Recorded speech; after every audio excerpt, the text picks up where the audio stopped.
Bien, estoy probando el audio. Por favor, que alguien me confirme de que me están escuchando. Sí, se escucha bien. Ok, se escucha bien y yo, Mauricio, lo escucho perfecto también. Si es que hablo Mauricio o Juan Pablo, no sé quién habla. Mauricio. Mauricio. Muy bien.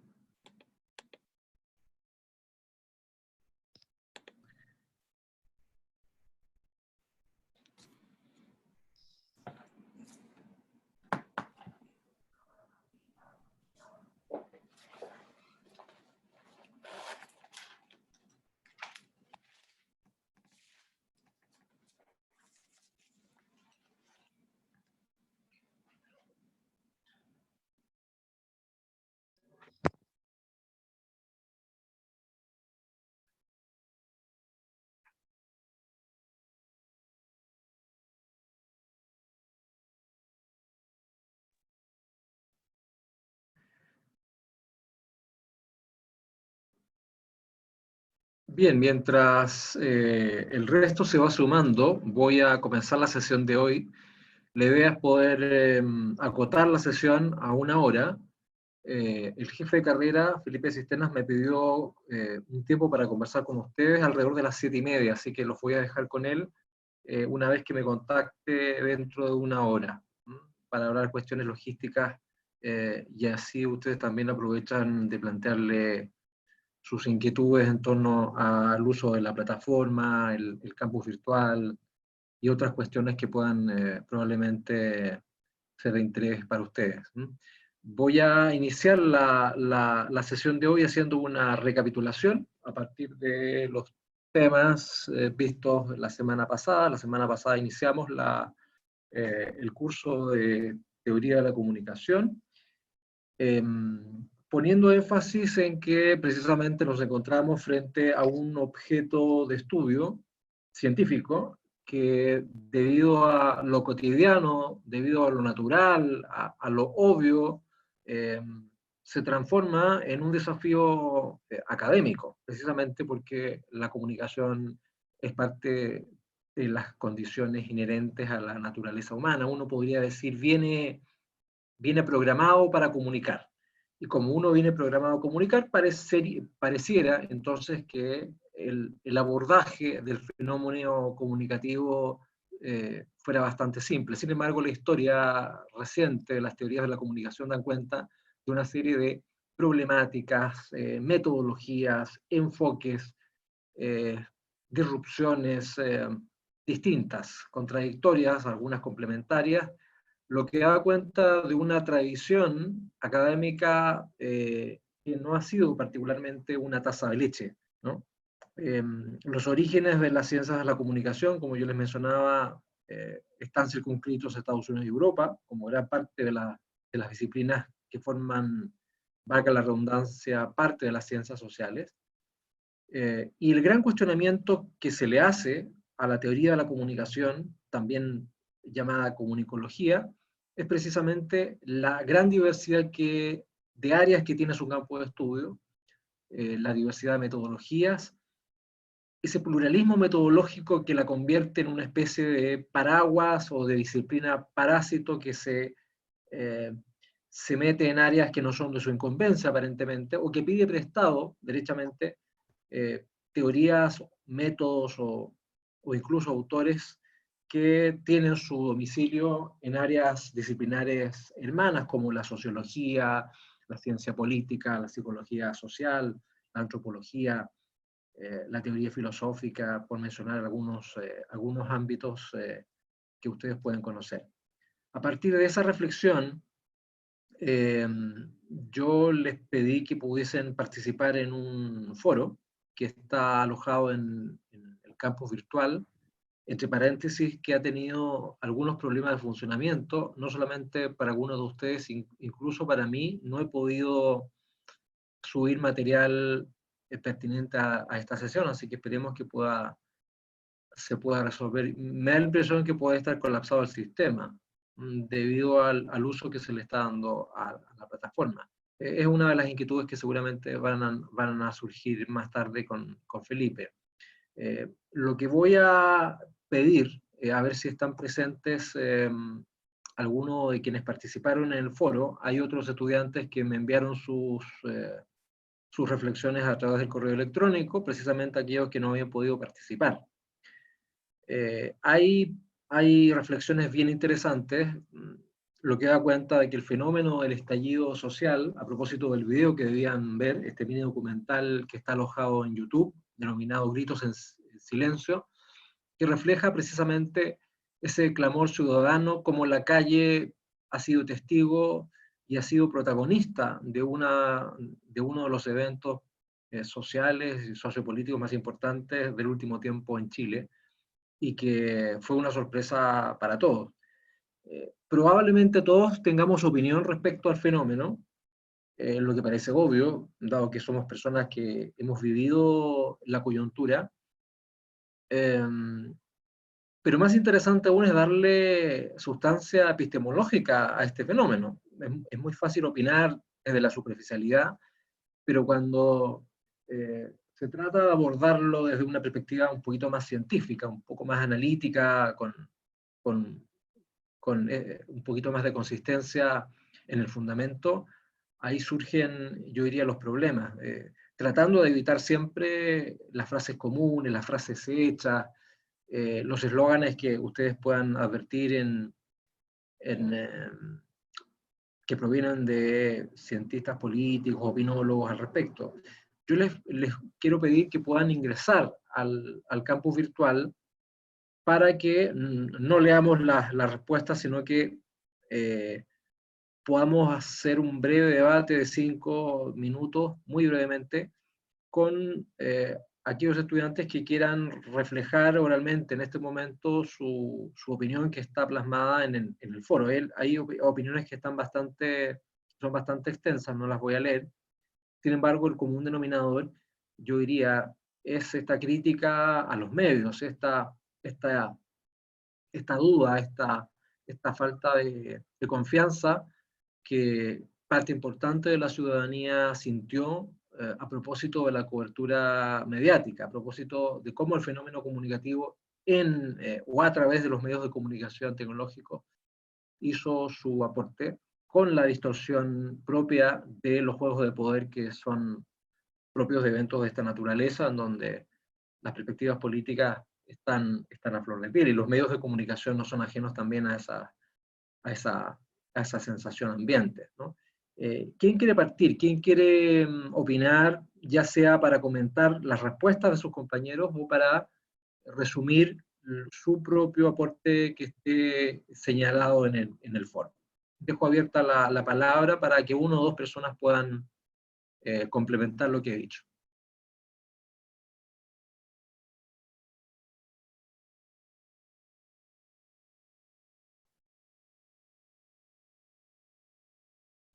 ¿Nadie? ¿Algún valiente, alguna valiente? Profe, yo ¿Con quién hablo? puedo con Andrea. Andrea.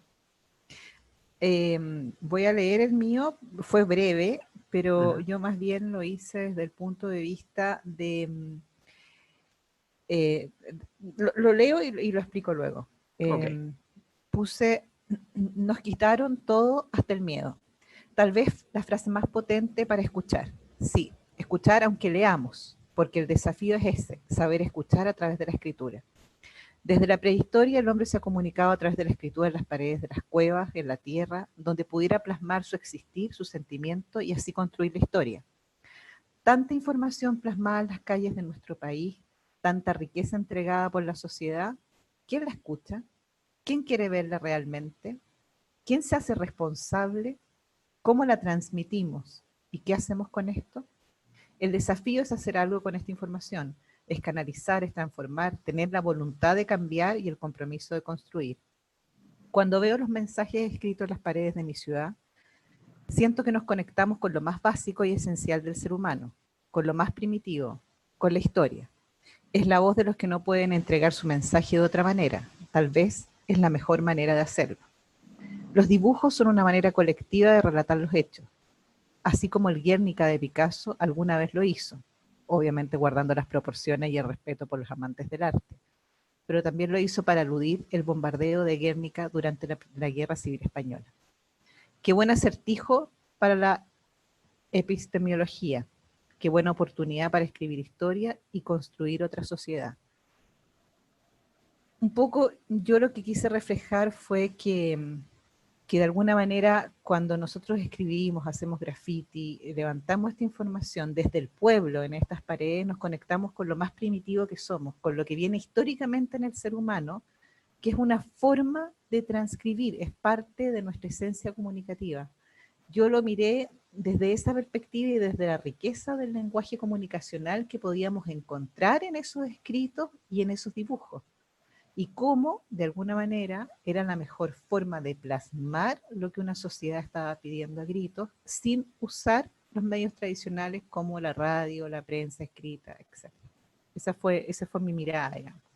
Muy bien, muy bien. Y bueno, y a propósito de lo mismo, es curioso esta necesidad que los pueblos tienen de registrar, de hacer un registro para que quede en la memoria colectiva. De hecho, hay mucho material audiovisual que circula hoy día en redes sociales, material incluso solo visual, fotográfico, que da cuenta de esta necesidad de poder recoger esa expresión ciudadana, callejera, que está muy presente en los muros, en la arquitectura de una ciudad completamente cambiada desde octubre del año pasado, con la intención de que nadie borre lo que se expresó en la calle. Esa necesidad de registro, que es muy potente, da cuenta de esta necesidad muy propia del ser humano de poder plasmarlo en expresiones como esa. Y sobre todo cuando no hay un medio formal a través del cual se pueda canalizar, y eso se ha hecho históricamente. Yo claro, hacía una analogía con el Guernica, que a través de un cuadro, Picasso, de una manera oculta, ¿no es cierto?, quiso plasmar lo que había sido, ¿no es cierto?, las muertes en la Guerra Civil Española, pero también hay piezas musicales que han sido también escritas y compuestas por músicos que quieren reflejar de una manera silenciosa lo que en ese minuto no había forma de canalizar de otra forma. Bueno, yo creo que esta reflexión permite dar el puntapié inicial para lo que vamos a ver en la clase de hoy. Tenemos que seguir avanzando en los contenidos, sobre todo si tenemos sesiones tan acotadas. Y lo interesante de la reflexión de Andrea, así como de algunos otros compañeros que también abordaron este fenómeno, dando cuenta de lo complejo que es abordar la coyuntura desde una mirada comunicativa única, desde una única perspectiva, desde un único punto de vista metodológico, algo que da cuenta de la complejidad histórica que han tenido las ciencias de la comunicación para lograr una identidad en el ámbito del conocimiento científico. Yo creo que esa es la reflexión final a propósito de lo mismo. Un objeto tan cambiante, tan permeable, tan complejo como el ser humano y su perspectiva comunicacional, desde las distintas formas en que se puede comunicar, hace no sino más complejo abordar el fenómeno comunicativo, porque la manera como nos acercamos a ese fenómeno ya es compleja en su historia epistemológica. Los ensayos de Edison Otero dan cuenta precisamente de esta rivalidad, de esta adolescencia propia del campo de estudio y los desafíos que existen por delante precisamente debido a la juventud que tiene la disciplina. Yo voy a compartir con ustedes una presentación para ir explicando y para ir abordando el fenómeno con un material visual. Vamos a ver si están viendo la pantalla en este momento.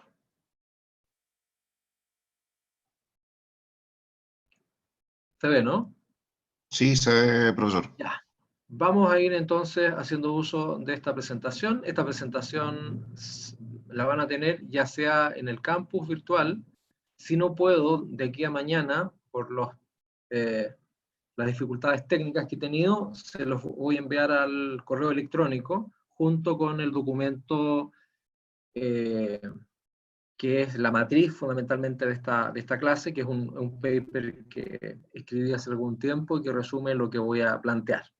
Voy a iniciar el tema de hoy con esta lámina, con esta ilustración que se dibuja, perdón, que se llama Manos que dibujan. Uno podría preguntarse, es muy conocida esta imagen, y es muy conocida cuando uno se hace la pregunta en torno a la validez del conocimiento científico desde el punto de vista del origen, ¿no? Es decir, gran parte de la discusión epistemológica contemporánea ha girado en torno a la validez de las preguntas científicas, a la validez que tiene la ciencia, al origen de la ciencia, y cómo en definitiva esta también está acotada, está contaminada, está condicionada por el ser humano. La pregunta que uno se hace al revisar esta imagen es, bueno, ¿cuál es la mano que está dibujando a la otra?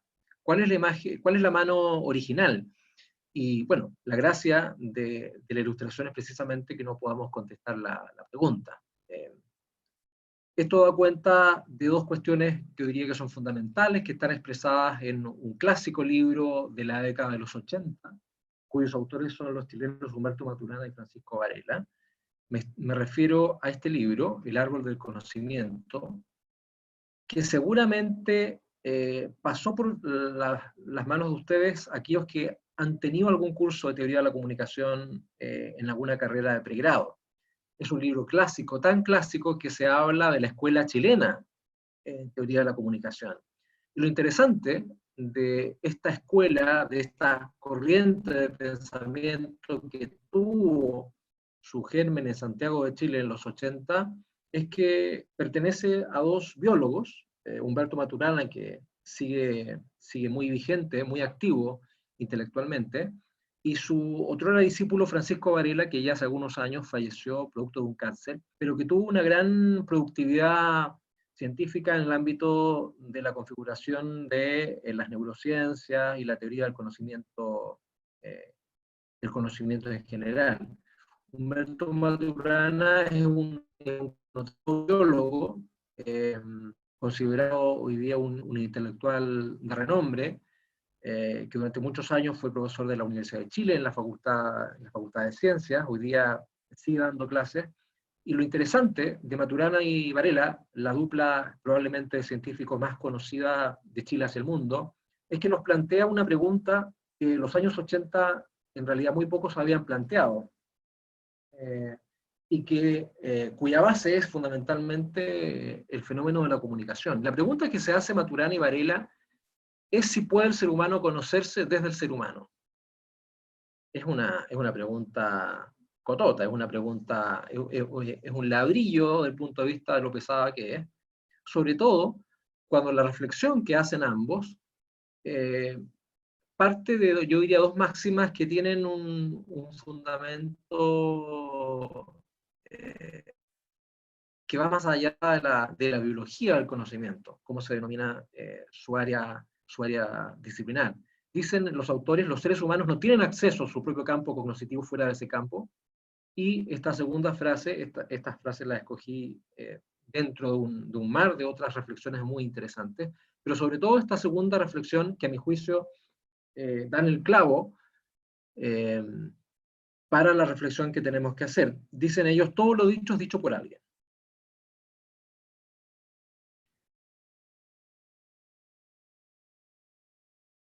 Y por lo tanto, a partir de esas reflexiones, lo que Maturana y Varela se están planteando es cómo solucionar el problema de acceso al conocimiento si ese conocimiento ya está contaminado, y voy a poner entre comillas, ¿no? Contaminado por quienes van a observarlo. De otra manera, es como si uno quisiera ser crítico de la propia condición de hombre o mujer, siendo consciente de las limitaciones que socialmente el género le ha impuesto para observar con objetividad la condición de hombre o mujer, ¿no? Es como si uno dijera, tengo acceso a la condición de mujer siendo hombre, o viceversa, siendo mujer puedo acceder a la condición de hombre, dado las limitaciones que culturalmente esta me impone en la condición de género.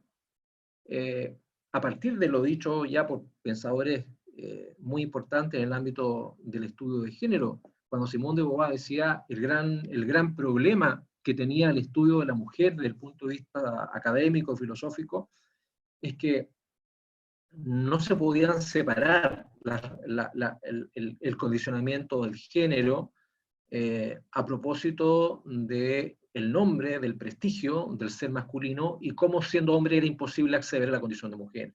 A partir de la máxima que decía ella, de que toda mujer en realidad no nace siendo mujer, sino que es criada para serlo.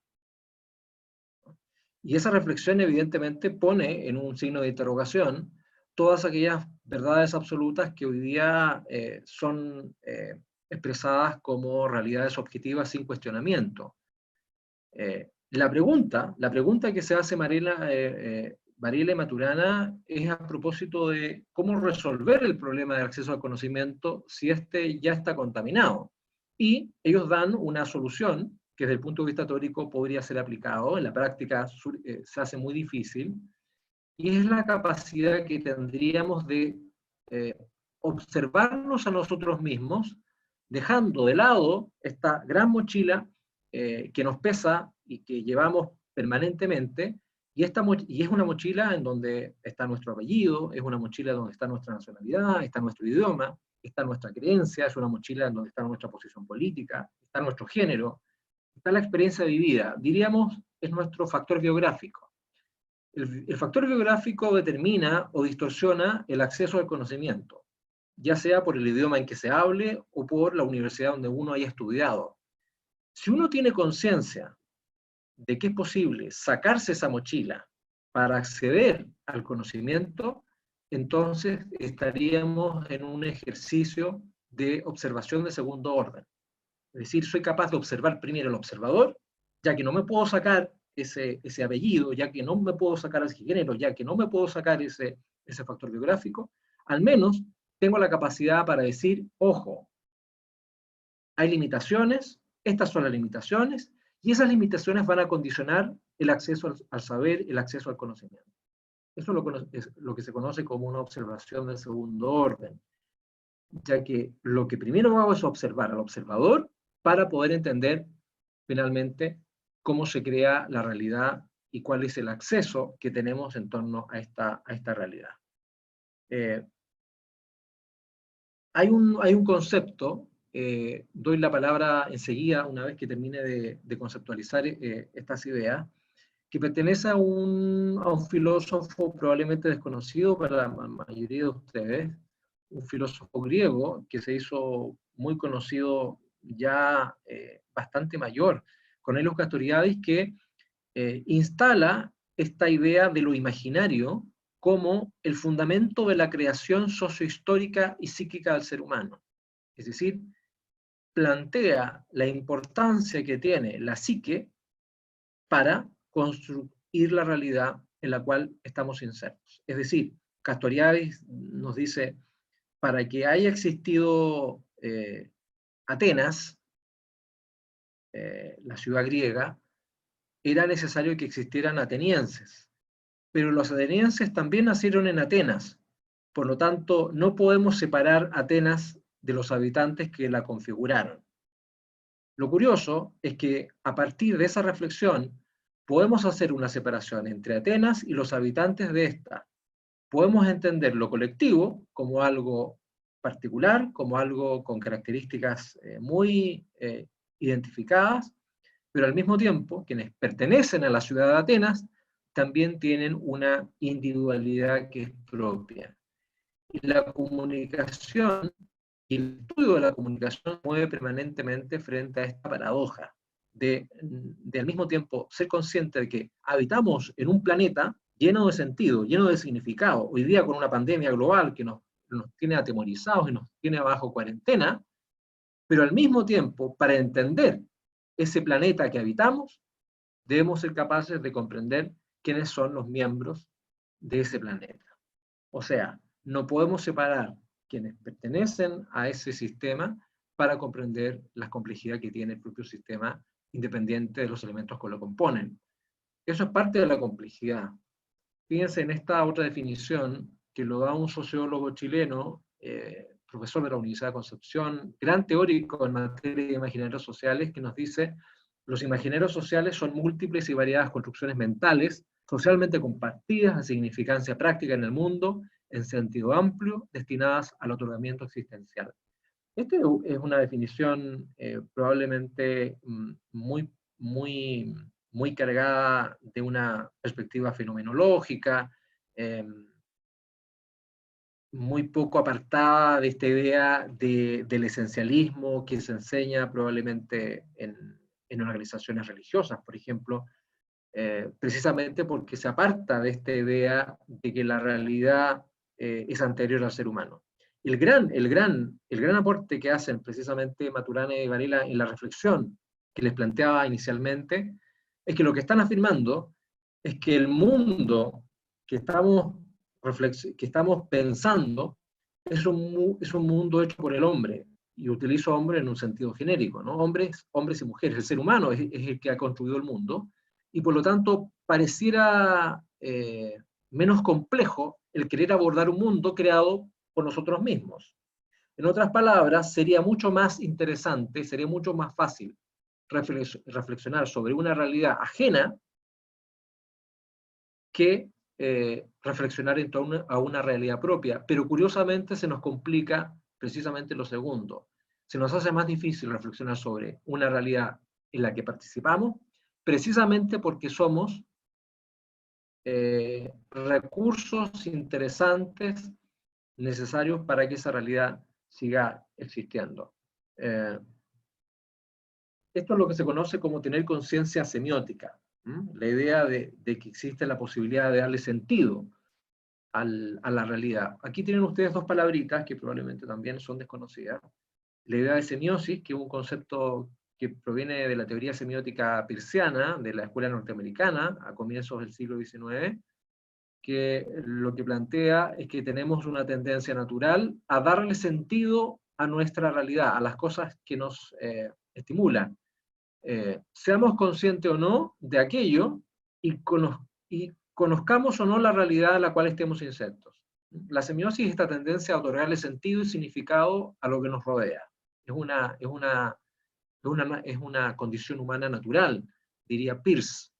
Y si existe semiosis, existe también conciencia semiótica. Tenemos esta particular visión de ver la realidad como algo en permanente cambio. Les voy a leer un extracto de un libro de Umberto Eco, un conocido pensador italiano, fallecido hace algunos años, también padre de la semiótica italiana, que da el siguiente ejemplo.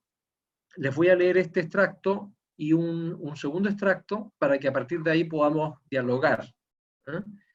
Dice Eco, y esto es interesante: cuando Marco Polo, este conocido viajero, llega a la isla de Java, actual Indonesia, ve a un grupo de rinocerontes. Ustedes probablemente conocen a los rinocerontes a través de la televisión, las películas o el zoológico, o si se han ido por algún safari africano, ¿no? Se trata de animales que el expedicionario no había visto nunca. El rinoceronte es el animal que ustedes tienen arriba, ¿no es cierto? Pero, como no había visto nunca a este animal, pero por analogía con otros animales conocidos, distingue el cuerpo, las cuatro patas y el cuerno. Como su cultura ponía la noción de unicornio, como cuadrúpedo con un cuerno en el hocico, Marco Polo designa a estos animales como unicornios.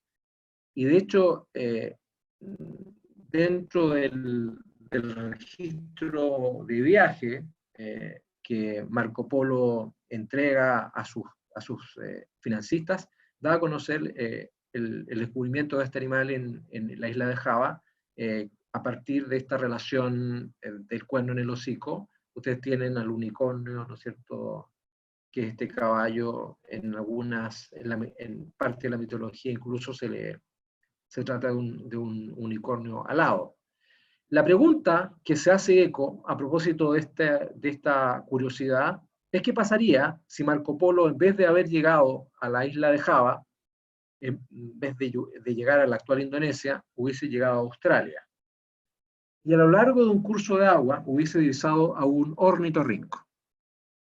El ornitorrinco es este animal. Aquí tienen ustedes una ilustración, un dibujo de este animal que es único en Australia y que tiene características muy particulares porque mide unos 50 centímetros, pesa 2 kilos, tiene el cuerpo plano, cubierto de piel marrón oscuro, no tiene cuello, tiene cola de castor, tiene pico de pato, 4 patas que terminan en 4 dedos con membranas para nadar, permanece suficientemente bajo el agua, donde se alimenta, la hembra pone huevos pero amamanta a sus cachorros, no se le ven los pezones a la hembra ni los testículos al macho, que son interiores. O sea, es un animal rarísimo. Es un animal que podría ser confundido con un ave, con un mamífero, con un anfibio. Porque nada, porque pone huevos, porque, en fin. Entonces la pregunta que se hace Hueco es, ¿qué habría pasado si Marco Polo llega a Australia y se encuentra con este animal? ¿Cómo lo hubiese clasificado? ¿Como mamífero? ¿Como anfibio? ¿Como castor? ¿Como gato? ¿Como pez? ¿Es un animal terrestre? ¿Es un animal marino? ¿Es un pájaro? Esto a propósito de esta idea de que el ser humano lo que va haciendo es utilizar el acervo de conocimiento que ya tiene en su archivo personal, fruto de su experiencia, fruto de su lectura, fruto de su registro visual, y es capaz de contestar una pregunta completando la información que le falta, ¿no? Ese saber enciclopédico, dice Eco, forma parte de la acción propia de la semiosis. O sea, le damos sentido a lo que no conocemos, le damos sentido a aquello que se parece a lo que conocemos, completando la información que forma parte íntegra de nuestra capacidad cerebral, con el objetivo de que el mundo que nos rodea sea un mundo coherente. O sea, lo que no somos capaces de soportar es esta duda permanente, ¿no? Y esa duda permanente la resolvemos a partir del saber enciclopédico que ya tenemos instalado por nuestra capacidad de relacionar conceptos y experiencias. Entonces, ¿qué creen ustedes que hubiese pasado en este caso? ¿Quién quiere aportar e iniciar la discusión, ya sea en este sentido o con algún otro ejemplo que puede ser interesante?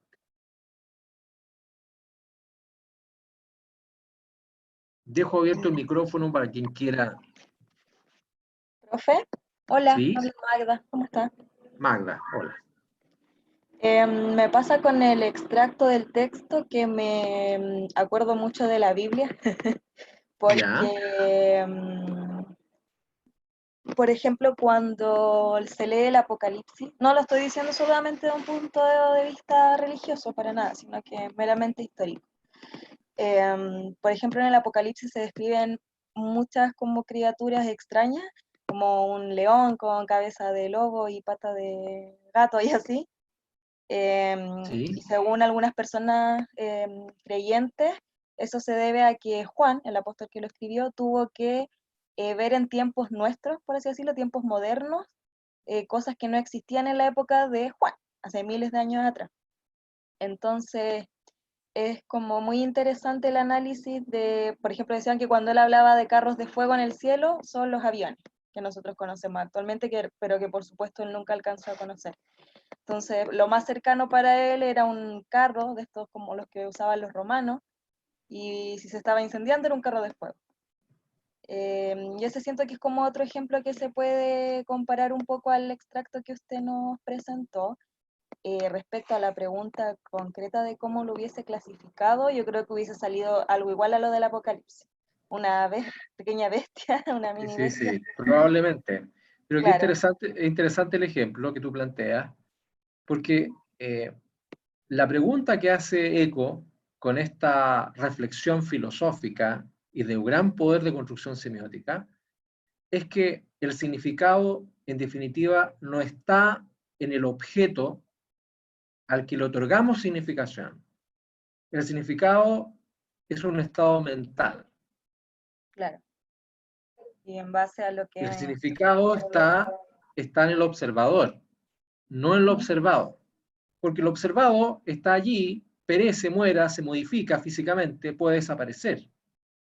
Lo interesante es que el observador es el que permanentemente está actualizando la información, está resignificando Claro. Porque lo observado.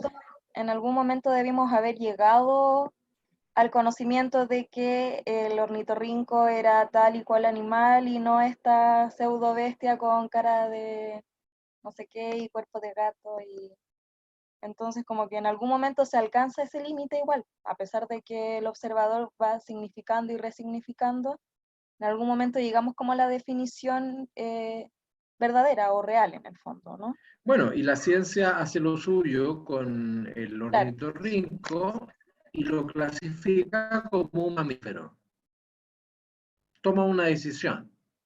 Claro. Que es Aceptada en el fondo. que se ajusta a los criterios que la ciencia del estudio animal tiene para aquello. Ujú. Pero que sea o no sea un mamífero no es una pregunta que se haga el ornitorrinco. El ornitorrinco no tiene conciencia de que es mamífero y no le interesa si es mamífero, si es pájaro, no le interesa, no es parte de su problemática. No. El ser humano es el único animal sobre la Tierra que se hace este tipo de preguntas, que problematiza precisamente porque nuestra capacidad de otorgarle sentido al mundo está en nuestra psique, imagen mental, ¿no? La capacidad para otorgarle sentido a las cosas que vemos, a las cosas que observamos, escuchamos, a las imágenes que son efímeras y que no vuelven a aparecer.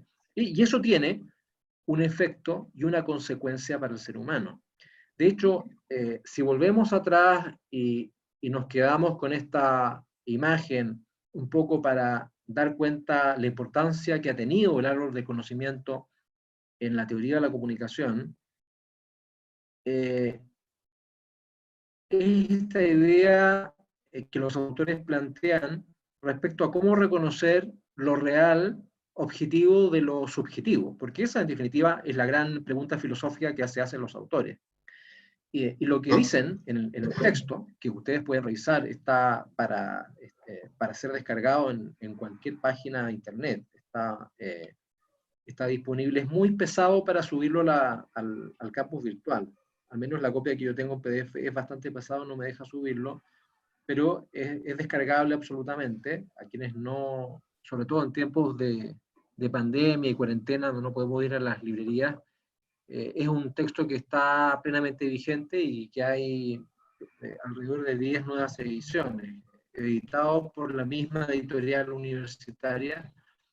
Es un libro de fácil acceso, ustedes pueden conseguir el libro en cualquier librería más o menos conocida, más o menos grande.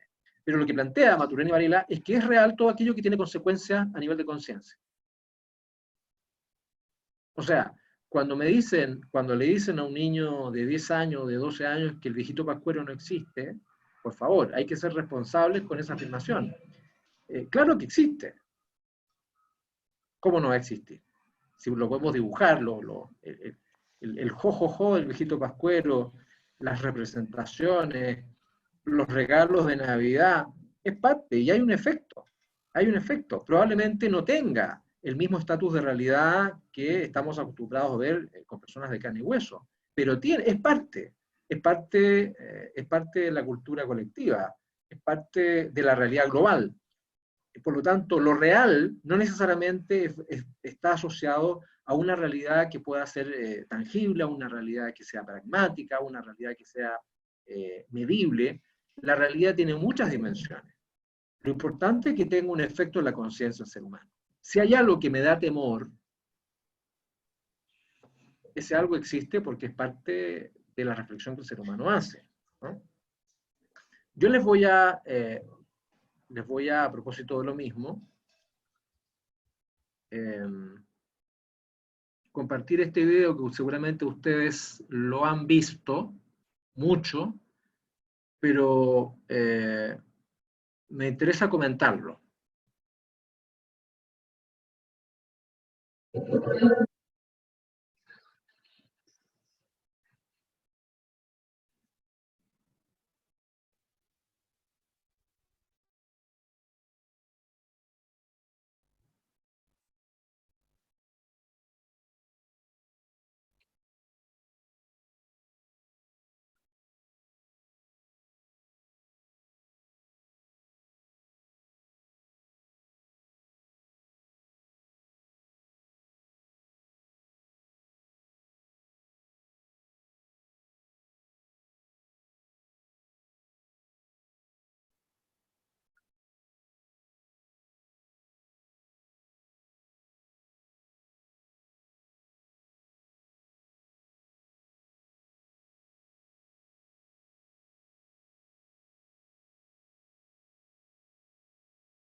¿Qué es esto?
Vale, me parece que no se escuchó.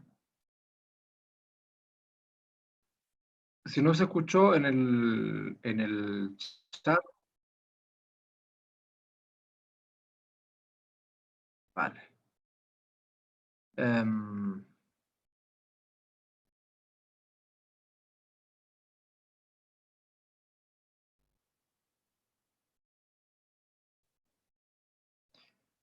bien, ¿qué tenemos en este video?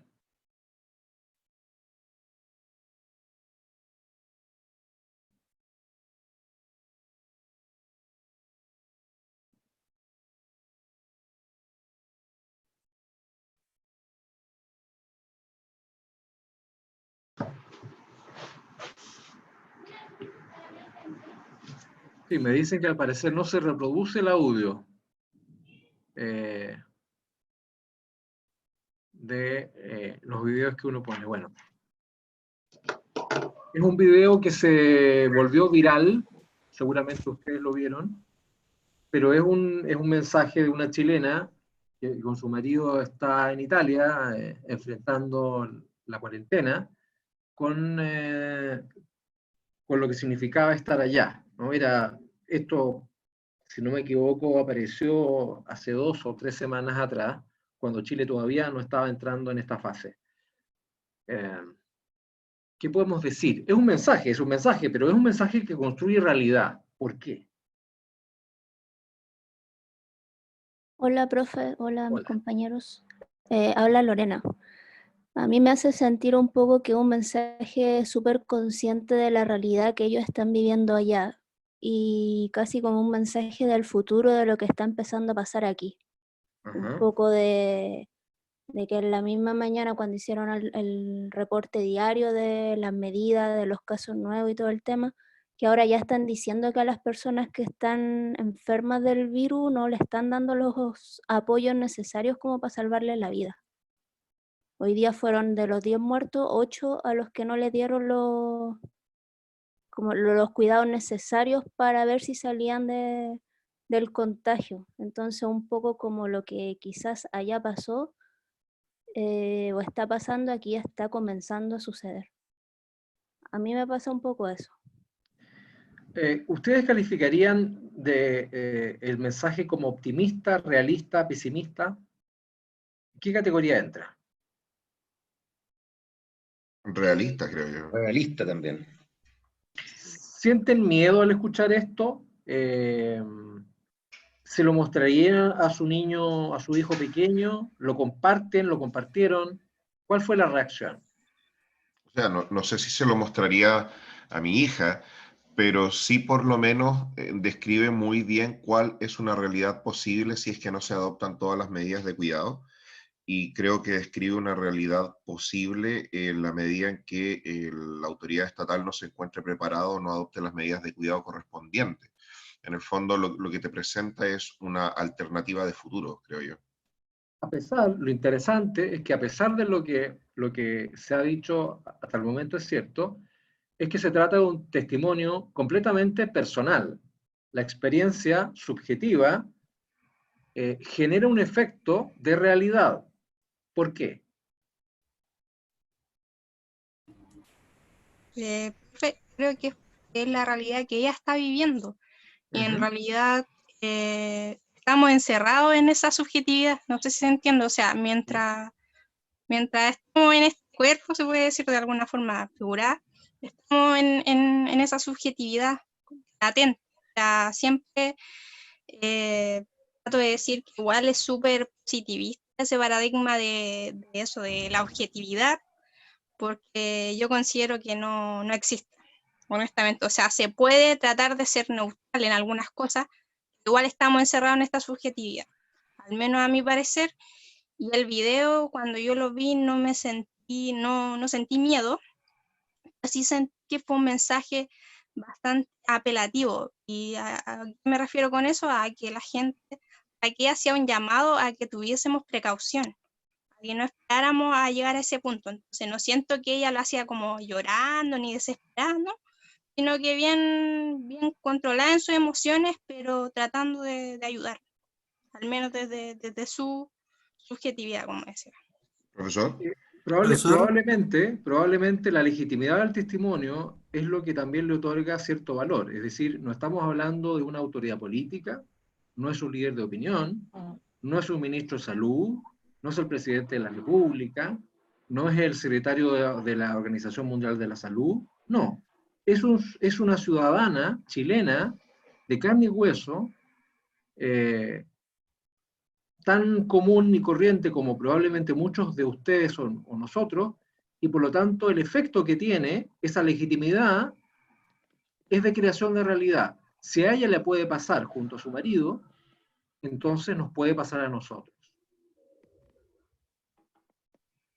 Eso lo quería comentar, que en el fondo el relato contiene una gran cantidad de categorías comunes con las cuales uno se puede relacionar. Entonces, finalmente, sí, yo creo que una de las razones por las cuales el mensaje cala es precisamente porque compartimos conceptos comunes de peligro. O sea, olvidarse del abrazo a tu mamá, o olvídate del abrazo o de despedirte de tus seres queridos en un funeral, es una cuestión con la que casi todos nos podríamos relacionar. De hecho, es un relato que si uno lo subtitula para todo el resto del mundo, es una cuestión que probablemente calaría en todas las personas que lo vean. Precisamente porque esas categorías comunes con las cuales uno se puede relacionar hace que el mensaje llegue más rápido, o que llegue propiamente tal, o que te haga prever esta categoría de peligro como una realidad. Sí, estoy de acuerdo. Y también estoy de acuerdo. ¿Sí? Pero ahí también entra el Me pareció factor de que es una chilena, que está hablando nuestro propio idioma, con, no sé, nuestro acento como que lo hace sentir realmente cercano, porque igual es distinto cuando uno ve un video que, no sé, de Estados Unidos o en otro idioma, lo hace sentir como algo lejano que difícilmente va a llegar acá. Entonces, que te lo diga alguien también de tu propio pueblo, por así decirlo, a mi parecer me hace sentir como algo que realmente es algo real. No sé cómo explicarlo, pero Sí, un poco sí, eso. se entiende. Profesor, yo creo que este video permite combinar la subjetividad y la objetividad. O sea, si bien es cierto, es la percepción de una persona en específico de la realidad que está viviendo, pero eso no podemos dejar de obviar que existen datos duros y concretos referentes a la situación que está ocurriendo a nivel global. Por lo tanto, creo que como, por ejemplo, los comerciales de la cerveza alemana, cuando se hacían para poder disminuir la accidentabilidad, por ejemplo, las personas que conducían esta ebriedad, también se deberían hacer especie de información de shock para la población, porque finalmente eso es lo que queda. Más allá de una charla bonita o algo con buenas palabras, desafortunadamente creo que el shock es lo que nos entrega. Y espero que no lleguemos a la realidad que está viviendo ella, pero al parecer vamos para allá. Bien, tengo yo un par de láminas que permiten complementar algo más de lo que se está planteando acá. Les voy a compartir el escritorio.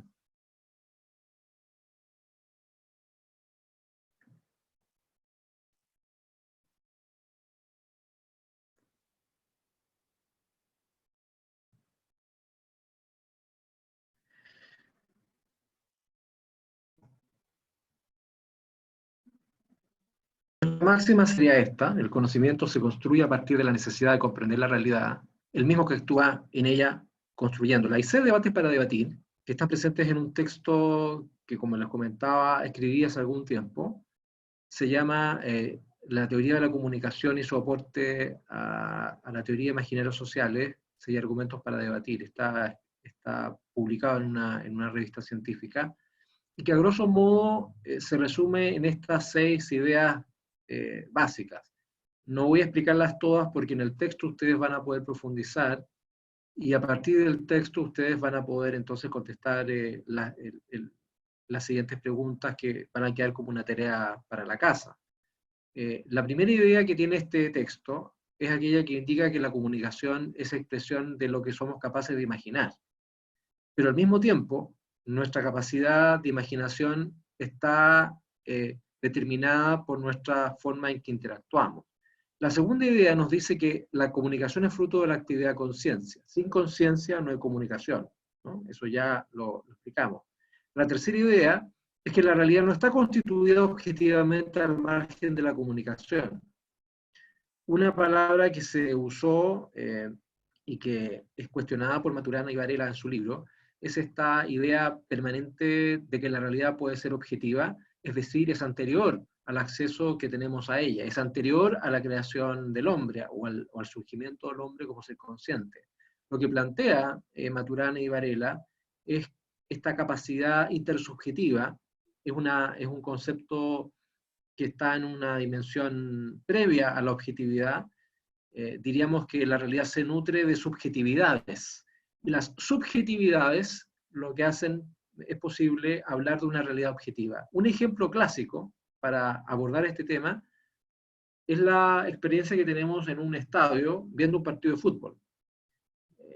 cada asistente al partido de fútbol, sean estos jugadores, incluso el árbitro, los hinchas, la familia que va a ver el partido, está situado físicamente en un lugar exclusivo y es único.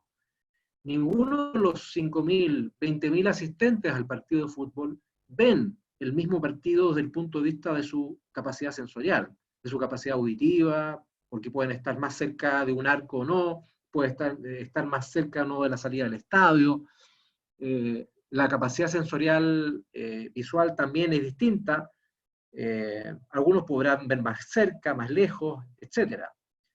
Pero a pesar de esas diferencias, desde el punto de vista de la interpretación, a pesar de esas diferencias que son biológicas y cognitivas, nadie dudaría de que vieron el mismo partido de fútbol.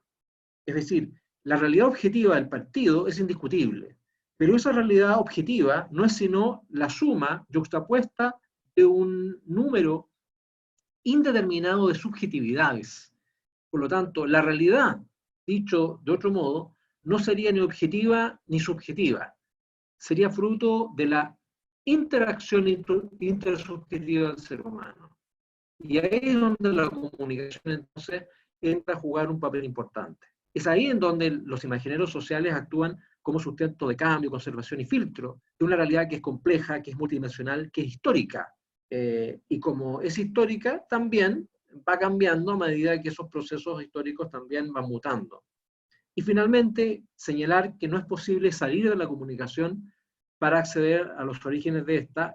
Esta es una paradoja, porque el ser humano se hace una reflexión a partir de sí mismo, gracias a la capacidad que tiene de poder pensar sobre sí mismo, y gracias a la capacidad que tiene de construir lenguaje. Ya se ha hablado en otras instancias de que el lenguaje construye realidad. Parece una frase cliché, pero hay que buscar el trasfondo de esta frase, que en realidad tiene un fundamento que ha estado desarrollado por varios años desde el punto de vista de la sociología del conocimiento, el constructivismo sistémico y otras teorías que con razones de tiempo y objetivos del curso no vamos a ver, ¿no? Este esquema lo voy a explicar en la próxima sesión. Esta es una bibliografía sugerida para aquellos que quieren seguir profundizando en este tema. Castoriadis y la institución imaginaria de la sociedad. Hay un libro que es muy interesante porque es escrito por un zoólogo, Desmond Morris, que habla de esta tesis del mono desnudo. Él plantea que el ser humano es una especie de primate más evolucionado, y explica por qué es un mono evolucionado y cómo su comportamiento como cazador, cómo su comportamiento sexual, su comportamiento en relación de pareja, cómo cría a los hijos, es el fiel reflejo de un mono evolucionado. Tenemos un tercer libro que también es muy recomendable, a mí particularmente me marcó mucho en la época universitaria, de Berger y Luhmann, La construcción social de la realidad, de la perspectiva sociológica, da fundamentos para entender todo lo que estamos planteando, y esta idea de que lo que se conoce como realidad no es sino el fruto del consenso social, y a partir de ese consenso social hay una serie de instituciones que están destinadas a existir y otras que están destinadas a ser eliminadas para mantener el orden social. Lo importante, dicen ellos, es que el ser humano debe nutrirse de instituciones que le den sustento, porque la única capacidad que tiene el ser humano para seguir subsistiendo en este planeta es la cooperación, es la vida con otros seres humanos. Humberto Eco, Kant y el ornitorrinco, que es el texto que hacíamos mención en la clase de hoy, y un texto que escribí el año pasado, que es el resultado de varios artículos científicos que yo denominé el ojo semiótico, y cuyo primer texto da cuenta de esa teoría, precisamente. Esta es la tarea, podemos aclararla si alguien tiene algo que comentar. La tarea es la siguiente. En el actual contexto de pandemia, ustedes tienen que identificar los siguientes mecanismos de la comunicación que han operado para abordar el fenómeno como realidad global. Estamos hablando del coronavirus, ¿no? La forma en que se activa el acervo de conocimiento para llenar los vacíos cognitivos. Cuando hablamos de vacíos cognitivos, derechamente lo que estamos planteando es la idea de la ignorancia en términos operacionales. Esa ignorancia, ese no saber qué hacer, es llenada rápidamente gracias a nuestras experiencias de vida, o gracias a la experiencia de vida que la ciencia o que la política ha tenido en catástrofes similares anteriores, históricas. O sea, lo interesante es que estamos hablando de una pandemia única, actual, contingente, que está teniendo efectos, pero que la forma de enfrentarla se nutre de otras emergencias históricas, globales, nacionales, extranjeras. Y lo segundo es que ustedes pueden identificar los grados de subjetividad que se observan en la construcción de las verdades en torno al virus. El virus como una realidad objetiva se plantea, tiene un nombre, tiene una serie de síntomas, pero ¿cómo opera la subjetividad? Es la manera que personal y socialmente tenemos para enfrentar una pandemia de este tipo. ¿Cómo reaccionamos? ¿Cuál es nuestro aporte desde nuestra propia experiencia? He abierto el micrófono para que si tienen dudas sobre esta tarea la podamos comentar ahora.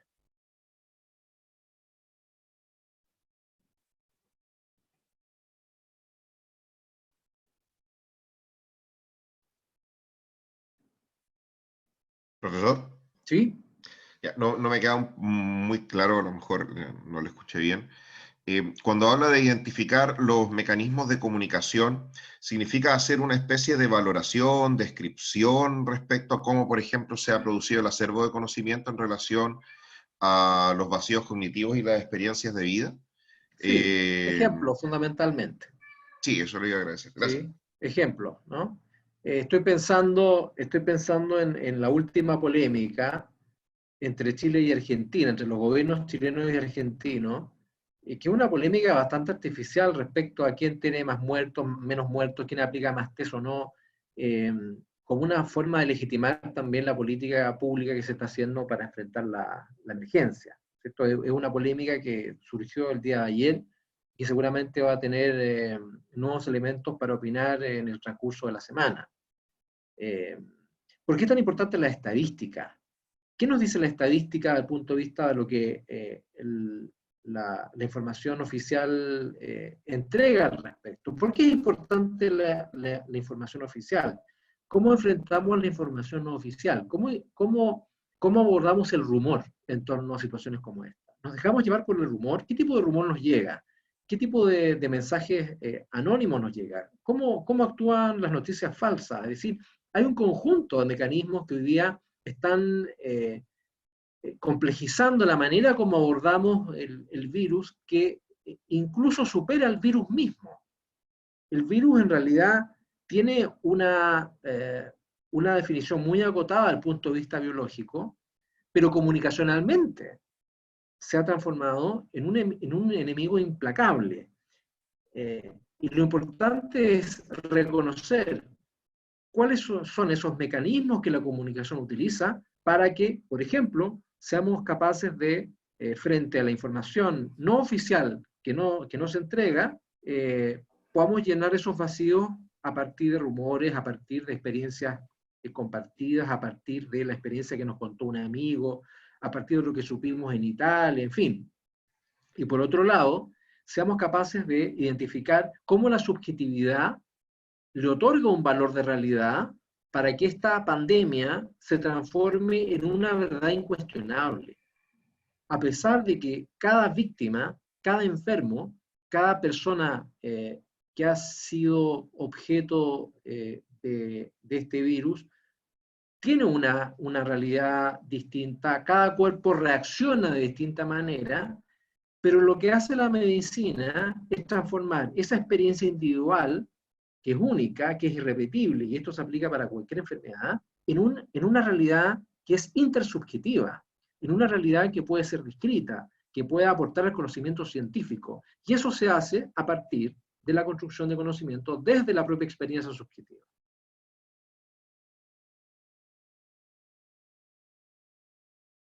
¿Más preguntas?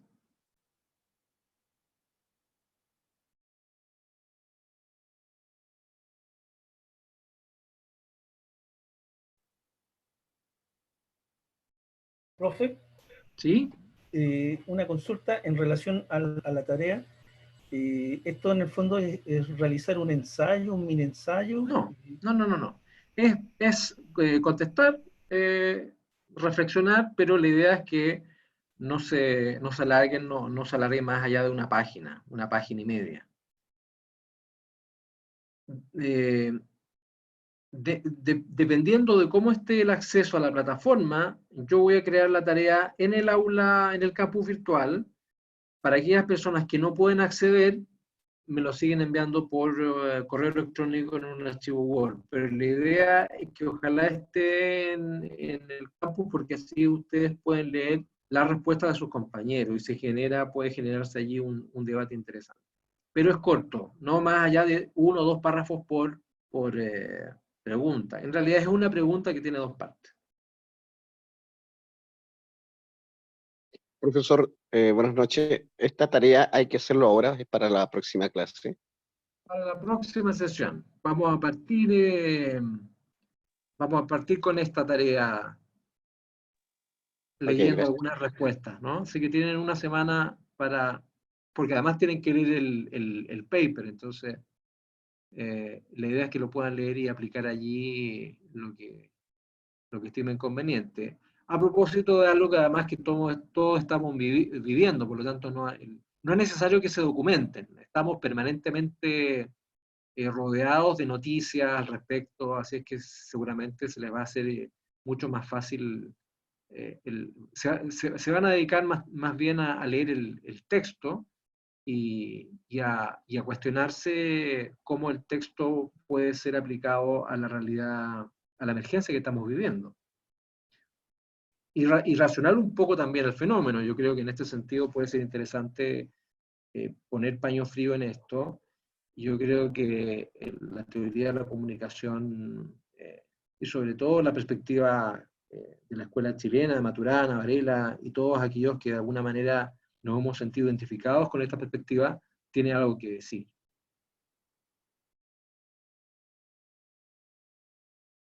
Profesor, ¿Sí? ¿el texto que tenemos que leer es el que ya está en el campus o va a subir otro? Es uno que sí, el que está en la sesión 2. ¿El imaginario social y su aporte a la teoría de la comunicación? Verdad, de los 6 argumentos. Ya, súper. Ese es el texto clave. No es muy largo y resume varias ideas que he planteado en la sesión de hoy y otras que no hemos tenido la posibilidad tampoco de explicar. Ya, profe, gracias. ¿Ya? Bien, yo me voy a comunicar ahora con Felipe, que tiene algo que contarles a ustedes. Yo diría que ustedes probablemente tienen más preguntas que hacerle, así que le voy a escribir para que se conecte.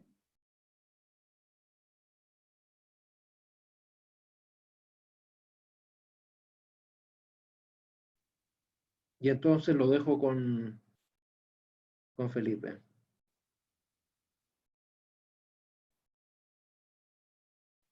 Gracias, profe. Muy bien, yo me despido y estamos en contacto. Por favor, quienes tienen problemas de acceso, también me lo comunican. Felipe se va a conectar dentro de un par de minutos, así que no se muevan de donde están. Gracias, profe, que esté bien. Muy bien, muy bien. Mucho ánimo. Muchas gracias. Gracias. Gracias, profe. Gracias, profesor. Nos vemos. Chao, chao. Chao.